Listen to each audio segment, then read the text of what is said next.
Salut à tous, on se retrouve ce soir pour l'épisode 2768 de l'After Zap Image. On commence tout d'abord avec la grosse info du jour, ça concerne Mourinho et c'est officiel, Mourinho n'est plus l'entraîneur de l'AS Roma, il a été licencié aujourd'hui mardi.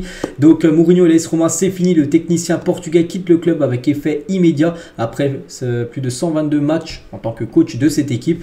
C'est fini voilà, donc pour Mourinho, pourquoi? Parce que les résultats ne sont pas du tout bons. Dernier match, ils ont perdu 3-1 contre l'AC Milan, le week-end dernier c'était la défaite de trop tout simplement pour Mourinho. On va regarder son bilan du côté de l'AS Roma où il a remporté un trophée, la Conference League. Donc 122 matchs, 60 victoires, 28 matchs nuls et 34 défaites, surtout beaucoup de défaites cette saison. Ils sont loin au classement, ils sont loin des places par exemple qualificatives pour la future Ligue des Champions. Et du coup, l'AS Roma souhaite changer de coach et c'est bien officiel. Donc il y a un nom actuellement qui circule d'après Fabrizio Romano, ça pourrait être lui, Daniel De Rossi, légende du côté de l'AS Roma. Il a fait toute sa carrière dans ce club. Donc il est en train de passer ses diplômes d'entraîneur, je crois que même il les a. Donc il peut potentiellement prendre la place de Mourinho. Donc De Rossi est le nom le plus probable pour devenir le nouvel entraîneur de l'AS Roma après le départ de Mourinho. Donc voilà, d'après Fabrizio Romano. Donc voilà, grosse info bien sûr sur Mourinho et sur l'AS Roma.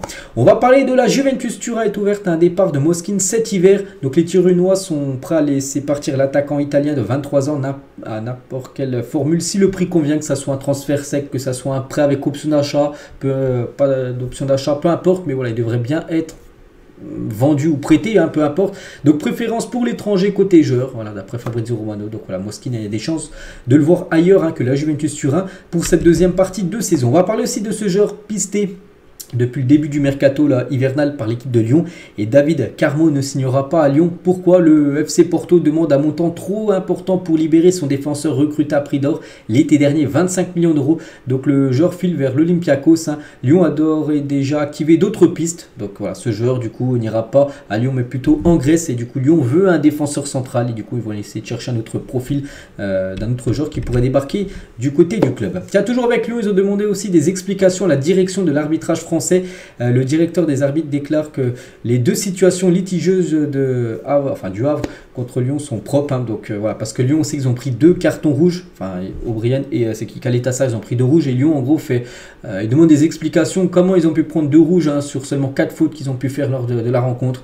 Voilà, le directeur des arbitres a dit que c'était logique. En gros, c'est vrai que la grosse faute d'O'Brien, ça mérite totalement un carton rouge. Et il l'a eu.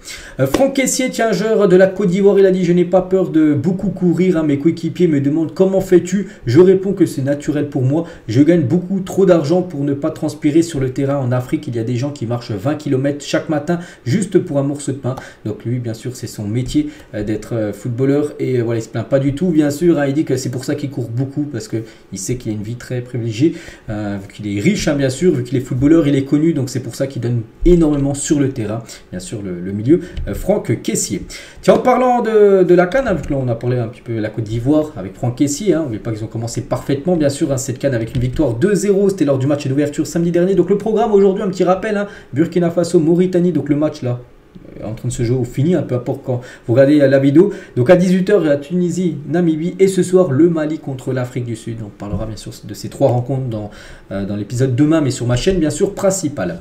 Et concernant l'Algérie, hier qui a concédé le match nul, donc le maire de Bouaké, où se tenait ce lundi Algérie-Angola, hier soir, a distribué des tickets gratuits pour le match. Les organisateurs, eux, ont annoncé des mesures pour favoriser l'affluence lors de la compétition, parce que pour l'instant on a l'impression que beaucoup de stades sont plutôt vides. Donc en gros, il y a des places qui ont été données gratuitement pour un peu garnir les tribunes hier lors du match entre l'Algérie et le Angola qui s'est fini 1 partout. Et l'Algérie n'a remporté aucun de ses 4 derniers matchs de groupe en Coupe d'Afrique des Nations. Sa plus mauvaise série depuis plus de 10 ans. Les 4 derniers matchs, aucune victoire. Bon, il y a eu pas mal de nuls, mais pas de victoire. Donc voilà, prochain match pour l'Algérie, ça sera dans 4 jours. Et donc là, il faudra absolument s'imposer. Sinon, tu te mettrais vraiment dans de très mauvaises conditions, on peut dire, pour se qualifier pour les 8e.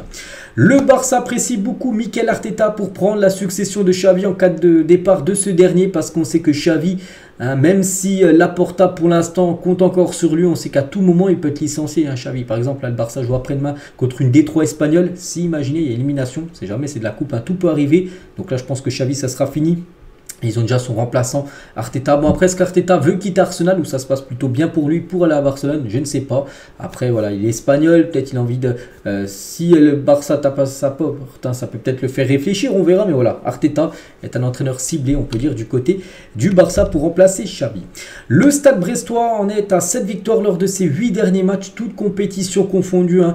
Bravo Eric Roy, Grégory Lorenzi et aux joueurs pour cette magnifique saison. C'est vrai qu'on en parle peu de cette équipe de Brest, mais actuellement, ils sont 3e quand même de Ligue 1. Voilà, 7 victoires lors de leurs 8 derniers matchs. Ça tourne très très fort. Ils sont devant des équipes comme Marseille, comme Lyon hein, dans le classement, ou même Monaco. Hein, donc c'est voilà, pour l'instant, voilà, si la saison venait de finir, là, ils seraient qualifiés officiellement et directement pour la future Champions League. Iliman Ndiaye qui aimerait voir Sadio Mané arriver à Marseille. Il a dit c'est exceptionnel de jouer avec lui hein, du côté du Sénégal. Hein. Il te met à l'aise et te sort de la difficulté sur le terrain. Il a de l'expérience. Il me conseille beaucoup. Je lui ai dit qu'il pouvait venir du côté de l'OM, hein, si bien sûr il souhaitait venir jouer du côté de Marseille. C'est vrai qu'il a toujours soutenu Marseille, Sadio Mané. Bon, il n'a jamais joué à l'OM, mais voilà, Ndiaye serait très content d'évoluer avec lui en club, voilà, avec Sadio Mané. Gérard Darmanin répond à la politique hein, sortie par Mediapart sur le transfert de Neymar au PSG parce qu'en gros Darmanin aurait fait sauter beaucoup de taxes que le PSG aurait dû payer par rapport au transfert de Neymar en 2017. Donc il a dit je suis très heureux que les joueurs de football ou de rugby viennent sur notre territoire et payent justement beaucoup d'impôts et font payer beaucoup d'impôts de recettes. Hein. Si Neymar n'était pas venu, aucun impôt n'aurait été payé, aucun maillot de foot n'aurait été vendu en son nom et aucune cotisation sociale ne serait rentrée. Donc voilà, en gros, il avoue hein, quasiment que voilà, ils n'ont pas fait payer au PSG beaucoup de taxes pour qu'ils viennent et bien sûr que ça rapporte également de l'argent, mais dans d'autres domaines, on peut dire hein, par rapport à ce qu'il a dit là. Donc voilà la réponse de Gérard Darmanin. Ahmed Traoré devrait arriver à Naples hein, pour finaliser son transfert au Napoli. Donc ce joueur qui est venu à Bournemouth hein, devrait débarquer là du côté de Naples hein, à tout moment. Donc d'après les informations de Sky Italy, ce dernier passera sa visite médicale demain. Voilà, donc ce joueur ivoirien, je crois que c'est un joueur de la Côte d'Ivoire, devrait débarquer du côté du Napoli pour essayer de redresser la barre parce que Naples, hein, on parlait de l'AS Roma tout à l'heure, Naples, hein, c'est pas mieux aussi cette saison. Officiel, tiens, Valentin Rongier et Jean-Pierre Papin porteront la flamme olympique au JO 2024. Le relais partira le 8 mai de Marseille, puis traversera tout le pays avant de rallier Paris le 26 juillet pour la cérémonie d'ouverture. Donc voilà, il y aura Papin, légende hein, du côté de Marseille aussi, hein, Valentin Rongier. Bon, on ne va pas le considérer non plus comme une légende Rongier, mais joueur important. On lui souhaite bon rétablissement parce qu'actuellement il est blessé. Le conseil des prud'hommes de Saint-Etienne a condamné l'AS Saint-Etienne à verser plus de 850 000 € à Stéphane Ruffier, nous apprend l'AFP ce lundi, donc c'était hier. Hein, donc le conseil a jugé non fondé la rupture du contrat à l'international français pour faute grave. Ils avaient dit en gros, comment dire, Ruffier, il a été viré de la Saint-Etienne pour faute grave. En gros, lui, il avait porté plainte. En gros, il avait rien fait, tout ça. Et du coup, il récupère 850 000 €. Bon, il attendait plus de 7 millions. Lui, il voulait 7 millions. C'était la somme qui s'était fixée. Mais bon, il récupère quand même une belle somme. C'est dommage que ça s'est fini comme ça parce que c'était un gardien emblématique hein, du côté des Verts, Stéphane Ruffier. On va parler de ce joueur sondé par l'OM cet hiver. Adjam devrait être prêté avec option d'achat par Nantes au Standard de Liège. Hein. L'Algérien a passé sa visite médicale ce lundi. Donc voilà un transfert qui pourrait se faire là, à tout moment. Ce joueur du côté de la Belgique. Et on finit les gars avec l'adaptation éclair de Marcus Thuram avec l'Inter Milan. 27 matchs et déjà 9 buts et 11 passes D. N'oubliez pas que le PSG le voulait et du coup il avait préféré aller plutôt en Italie. Et c'est vrai que plutôt une réussite hein, décisive sur 20 buts en 27 matchs du côté de l'Inter depuis le début de saison. Le Français est en jambes à quelques mois de l'Euro en Allemagne pour notre plus grand plaisir. C'est vrai que ça c'est plutôt une bonne nouvelle pour les Bleus. Donc voilà ce qu'il y a à dire aujourd'hui. J'espère que ça vous a plu. On se retrouve demain pour le prochain After Zap Image. À demain.